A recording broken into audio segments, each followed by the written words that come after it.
Hey guys, how y'all doing? It's me, Johnny, and my headphones are not turned on, and that is really awkward. But what's up, guys? I hope everyone is doing well. It's time for the rewards. Here we are now, finally stepping into the realms of the reward openings again.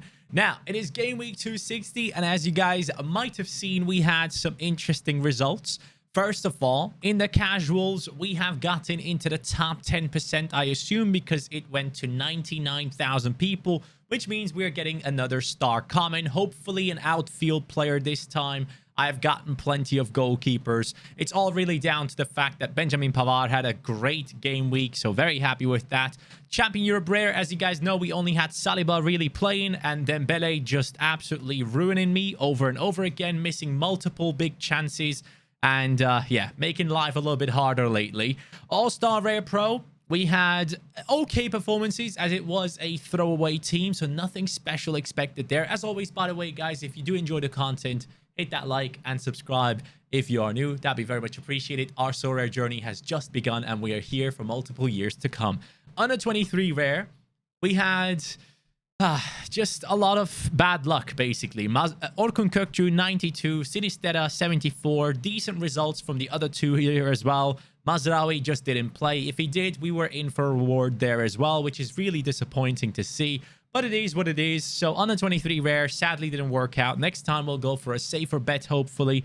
And then the All-Star Rare, that is where we got our reward. Jesus Ferreira once again stepping up and getting 2 goals for Dallas at home. Chicharito scoring in the derby in LA. Nathan Harriel once again with a solid performance for us. Yang Hanbin now down to 5%. He was at 10, but now obviously with the new cards coming out, he has lost his bonus, but still at 5%. So we'll work him back up there again. 71.4 points. The first clean sheet I ever had with any goalkeeper on Sorare, which is nice. And that got me a tier 3 rare. So that means we have now gotten rewards in the past 3 game weeks. If we can keep this consistency up, I'd be more than happy.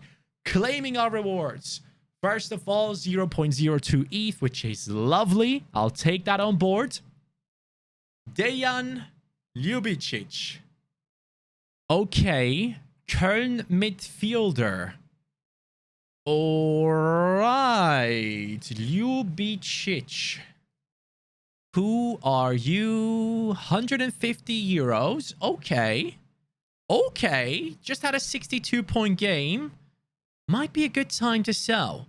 I like that. That's a really good time to sell because he's had 2 60s in his last 5. So what is his offers going for? 156. I'm totally fine with that. I wasn't expecting anything massive. But combined with the threshold payment, that's another 200 euros. And that now amounts to, I think, around 900 euros in total evaluation in the past 3 game weeks amassed in the club, which is very nice to see. First of all, I'm just realizing as well, he's an under 23, isn't he? Yeah, he's still an under 23. So congratulations. That is a Champion Europe player as well. So that's big. And the star common is an amazing goalkeeper, but I don't need goalkeepers anymore, man. I need outfield players to fill my training squads. Star common, Lars Unestal, he is the one coming into the club. So that is it in terms of rewards. Let's refresh here. Currently in the account, we have around, let's see, 943 euros. I'm planning a few things here and there, but let me show you guys generally what I'm going to be doing with the players in the club and what my plan is for this upcoming game week. Obviously, this one is going to take some time to arrive in a club, but when he does, I'm definitely selling this one.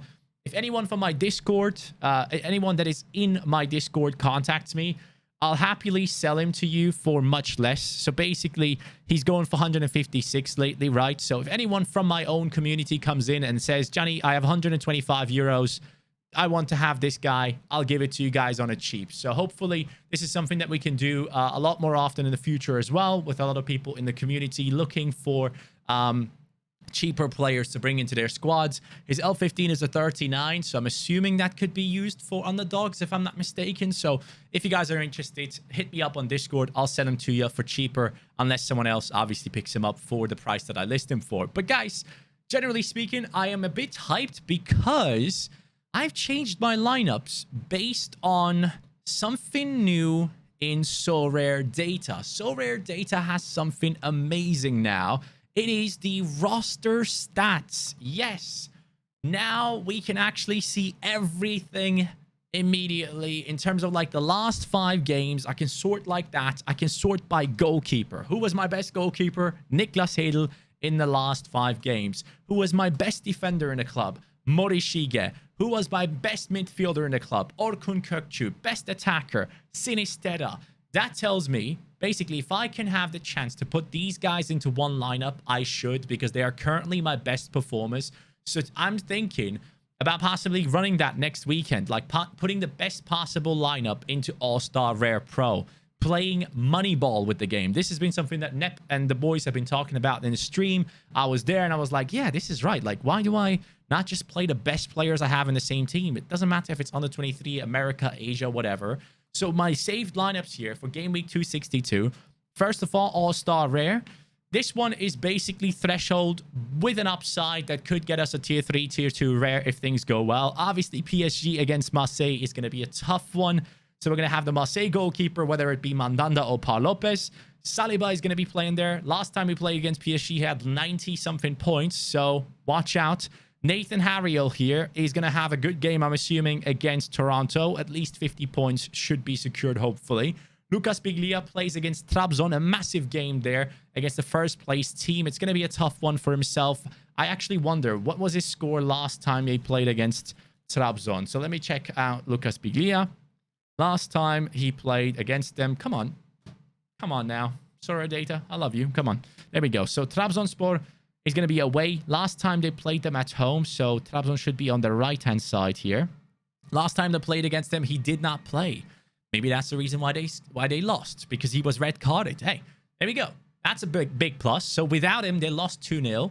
Let's see what happens this time with him in the squad. So Biglia is remaining in the squad. We're keeping a hold of that reward. And Chicharito is being put into the All-Star Rare.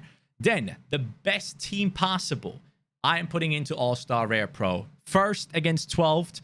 We're putting Crepeau up against Johnny Russell and his team, I believe. Russell is obviously a good scorer, so we could see Crepeau conceding. But every time he concedes, he still manages to get like 45 to 50 points. Morishige is obviously an unreal player. He would not be the captain, by the way. You can't captain super rares in All-Star Rare Pro. I am looking to possibly upgrade Misal. Just a heads up. We are looking to bring in a better rare, super rare than Misal. So we'll see what happens until then. Vito Ferreira, first against 12th. Last time he played against them, he had 90 points. So I'm expecting him to do well again, especially considering they're playing at home.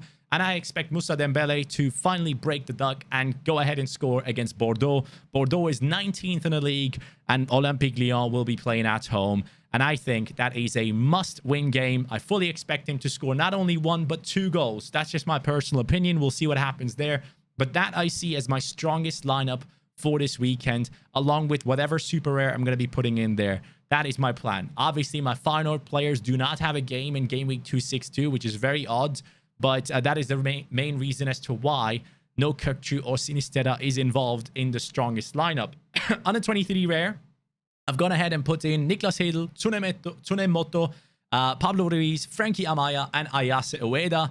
One player that we have left out is Jesus Ferreira. He is up against Frankie Amaya away from home.